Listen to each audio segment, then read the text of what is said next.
Englewood.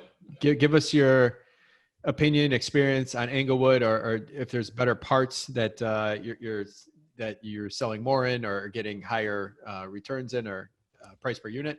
Give us kind of your lowdown on Englewood and what your experience has been there. Yeah, I mean, Englewood gets a really bad reputation in Chicago and around the country. I mean, it definitely has its fair share of issues. I love Englewood. I think it's an awesome area.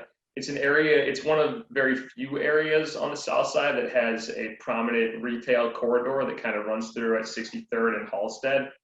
And you've seen a lot of development from a retail standpoint in the last few years. There's a Whole Foods there now. There's Starbucks. There's national retailers that are coming in, and then Kennedy King College right there. And so like there's a lot of cool things and big things happening in Englewood, but that's an area that you can still pick up buildings at significant discounts compared to some other areas of the south side. And it's an area that's coming up quickly, and it's an area that I think is probably going to see a good amount of appreciation over the next few years comparatively to some of the other spots on the south side.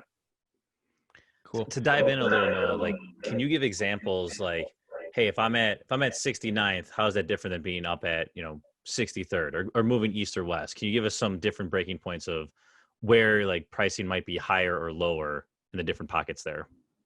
In Englewood, I would say that, being as close to that 63rd and Halsted pocket there where all of that development is happening, is the pricing is going to be at the highest level in Englewood. And then the further that you expand out throughout Englewood, it's going to drop off.